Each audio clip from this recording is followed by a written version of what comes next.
এই জন্যই মুক্তিযুদ্ধ করেছিল, যাতে বাংলায় কোনো বৈষম্য না থাকে। এখন মুক্তিযোদ্ধাদের বংশধররাই যদি বৈষম্যের কথা বলে, তাহলে তো সেটা কোনো প্রধানমন্ত্রী তো এক একবার এক এক কথা বলছে। প্রধানমন্ত্রী তো 2018 সালে একই সরকার যখন ছিল তখন উনি বলেছিলেন না কোটা প্রথা থাকবে না, এখন আবার আরেক কথা বলছেন, কয়েকদিন পরে আবার অন্য কথা বলবেন।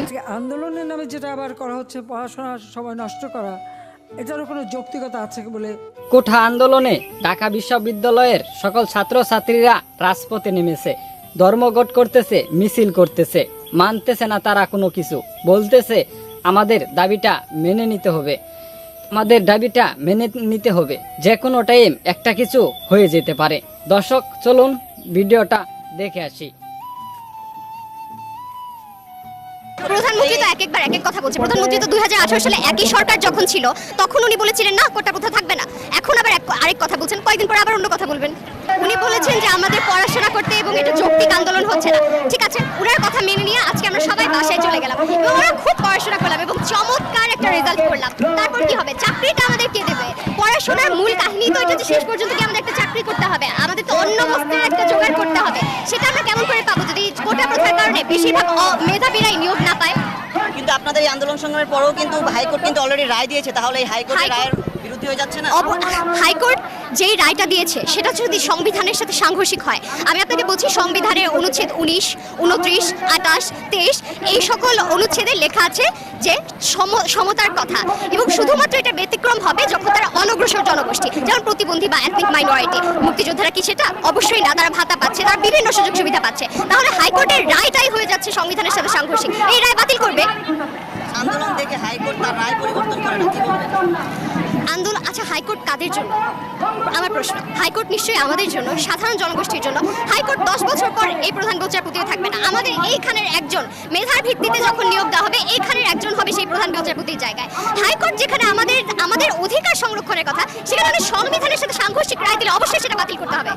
সর্বোপরি যদি আপনাদের এই আন্দোলন সংগ্রামের পরেও তা ব্যর্থ হন, তাহলে আসলে বাংলাদেশের পরবর্তী প্রজন্ম আসলে কি হতে পারে? মেধাহীন প্রথমত, আর ইনশাল্লাহ আমরা ব্যর্থ হব না, এটার কোনো সম্ভাবনা আমরা দেখছি না।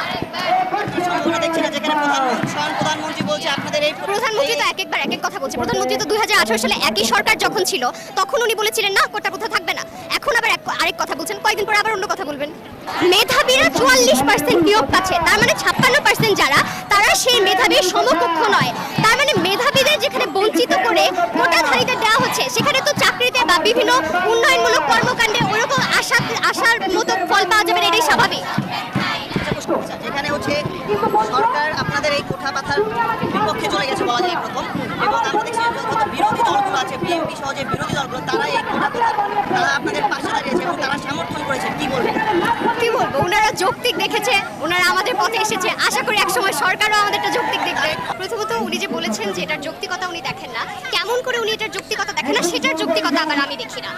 একটা চাকরিতে যদি 56% কোটা ভিত্তিতে নিয়োগ দেওয়া হয়, তাহলে 44% থাকে মেধাবীদের জন্য, এটা কেমন করে যৌক্তিক? সত্যি আমার মাথায় গোলায় না। আর আমরা চাচ্ছি যে কোটার সংস্কার করা হোক।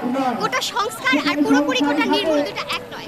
সংবিধানে লেখা আছে যেটা, যে যারা অনগ্রসর জনগোষ্ঠী তাদের জন্য আমরা চাই যে কোটা থাকুক, যেমন প্রতিবন্ধী বা এথনিক মাইনরিটি যারা, তাদের জন্য কোটা থাকুক। কিন্তু মুক্তিযোদ্ধারা তো অবশ্যই অনগ্রসর জনগোষ্ঠীর মাঝে পড়ে না, আমরা চাই সেই কোটাটা না থাকুক, নারী কোটা না থাকুক, জেলা ভিত্তিক কোটা না থাকুক। পশ্চিম পাকিস্তানিদের থেকে পূর্ব পাকিস্তানিরা এই জন্যই মুক্তিযুদ্ধ করেছিল, যাতে বাংলায় কোনো বৈষম্য না থাকে। এখন মুক্তিযোদ্ধাদের বংশধররাই যদি বৈষম্যের কথা বলে, তাহলে তো সেটা কোনো দিক থেকেই যৌক্তিক হয় না। আমাকে কোটাতেই যদি নিয়ে নেওয়া হয়, তাহলে আমরা সাধারণ যারা শিক্ষার্থী আছি তাদের মেধার কি হলো? পড়ালেখা ছেড়ে আমরা কেন রাজপথে আসছি? 100 জনের মধ্যে 56% মেধাধারী কোটার দিকে চলে যাবে, এটা আসলে একটা অযৌক্তিক। আমাদের সোনার বাংলা কেন করা হয়েছিল? মুক্তিযোদ্ধারা কেন যুদ্ধ করেছিল? যাতে বাংলায় কোনো বৈষম্য না থাকে। পশ্চিম পাকিস্তানিদের থেকে পূর্ব পাকিস্তানিরা এই জন্যই মুক্তিযুদ্ধ করেছিল, যাতে বাংলায় কোনো বৈষম্য না থাকে। এখন মুক্তিযোদ্ধাদের বংশধররাই যদি বৈষম্যের কথা বলে, তাহলে তো সেটা কোনো দিক থেকেই যৌক্তিক হয় না, এটা তো অবশ্যই অযৌক্তিক। এই জন্য আমাদের দফা এক, দাবি এক, কোটা নট কাম ব্যাক। আমরা অবশ্যই লেগে থাকবো, আমরা অন্যায়ের পক্ষে কখনোই আপোষ করবো না, অন্যায়ের জন্য কখনোই আপোষ করবো না। আমরা আপোষহীনভাবে লেগে থাকবো, যাতে আমাদের দফা মেনে নেয় সরকার। আমাদের এখানে রাজনীতির কোনো স্বার্থ নাই, আমাদের এটা সম্পূর্ণটাই জাতীয় স্বার্থে করা, এখানে কোনো রাজনীতির প্রভাব নাই। আমরা এটাতে খুবই মর্মাহত। আমি নিজেও খবরে এটা দেখেছি যে আমাদের এই আন্দোলনকে অযৌক্তিক বলা হয়েছে, কিন্তু আমার প্রশ্ন এখানে একটাই, আমি বলতে চাই একটা দেশ যেখানে 56% কোটা, অর্থাৎ মোর দ্যান হাফ, মানে এটা 50%-এরও বেশি, আমাকে কোটাতেই যদি নিয়ে নেওয়া হয়, তাহলে আমরা সাধারণ যারা শিক্ষার্থী আছি তাদের মেধার কি হলো? আমরা যারা পড়াশোনা করতেছি এত পরিশ্রম করে একটা সরকারি চাকরির জন্য, আমরা আমাদের ভবিষ্যৎ, আমাদের পরিবারের ভবিষ্যৎটাকে সিকিউর করতে চাচ্ছি, সেখানে এটা বৈষম্য। কারণ 56% কোটা এটা কিছুতেই অযৌক্তিক, আমাদের এই দাবিটা মোটেও না। কোটা কিসের জন্য দেওয়া হয়? বিশেষ চাহিদা সম্পন্ন গোষ্ঠীর জন্য অথবা পিছিয়ে পড়া জাতির জন্য। তো এইখানে বরঞ্চ এইরকম 56% যদি কোটা বহাল থাকা হয়, তাহলে সেক্ষেত্রে এটা অযৌক্তিক হবে এবং আমাদের বাংলাদেশ আরও পিছিয়ে পড়বে। এক প্রজন্ম পরে এসেও কোটাটা হয়ে চলতে থাকলে যারা সাধারণ শিক্ষার্থী তাদের সাথেই তো বৈষম্য হয়। ব্যাপারটা এটা যে অধিকাংশ সাধারণ শিক্ষার্থী এবং তারা বৈষম্যের শিকার হচ্ছে, সেটাই তো সরকারের দেখা উচিত। আমাদের অধিকার আদায় না হবে ততদিন পর্যন্ত আমরা আসলে মন্ত্রী আন্দোলন কি চালিয়ে যাব। বলেছে? তাদের দাবিটা কি মেনে নেবে? আমাদের প্রধানমন্ত্রী বলতেছে হাইকোর্ট যা রায় দিবে তাই হবে, হাইকোর্টের বিরুদ্ধে আমরা না। এবং প্রধানমন্ত্রী বলতেছে খামাখা ছাত্ররা তাদের লেখাপড়াটাকে নষ্ট করতেছে, বলতেছে মেয়েরাও দেখছি রাস্তায় নেমে মিছিল করতেছে। দর্শক চলুন প্রধানমন্ত্রী সেই মূল্যবান ভিডিওটা দেখে আসি। লেখাপড়া বাদ দিয়ে এখন কোটা বিরোধী আন্দোলন করে, সেখানে মেয়েরাও করে। এখানে আমার একটা প্রশ্ন আছে, যারা এর আগে কোটা বিরোধী আন্দোলন করেছিল তারা যে পাবলিক সার্ভিস কমিশনে কতজন পরীক্ষা দিয়েছিল আর কতজন পাশ করেছে সেই হিসাবটা একটু বের করা দরকার। যে পরীক্ষা দিয়ে তারা বেশি পাশ করেছিল, মেয়েরা বেশি পাশ করে বেশি চাকরি পেয়েছে কিনা সেটা আগে তারা প্রমাণ করুক। আর হাইকোর্টের রায় এটার বিরুদ্ধে এভাবে আন্দোলন করা এটা তো সাবজুডিস, কারণ আমরা সরকার থেকে কিন্তু এভাবে কোনো কথা বলতে পারি না, কারণ হাইকোর্ট রায় দিলে সেখানে হাইকোর্ট থেকেই আবার আসতে হবে। কিন্তু আজকে আন্দোলনের নামে যেটা আবার করা হচ্ছে, পড়াশোনার সময় নষ্ট করা, এটারও কোনো যৌক্তিকতা আছে বলে আমি মনে করি না।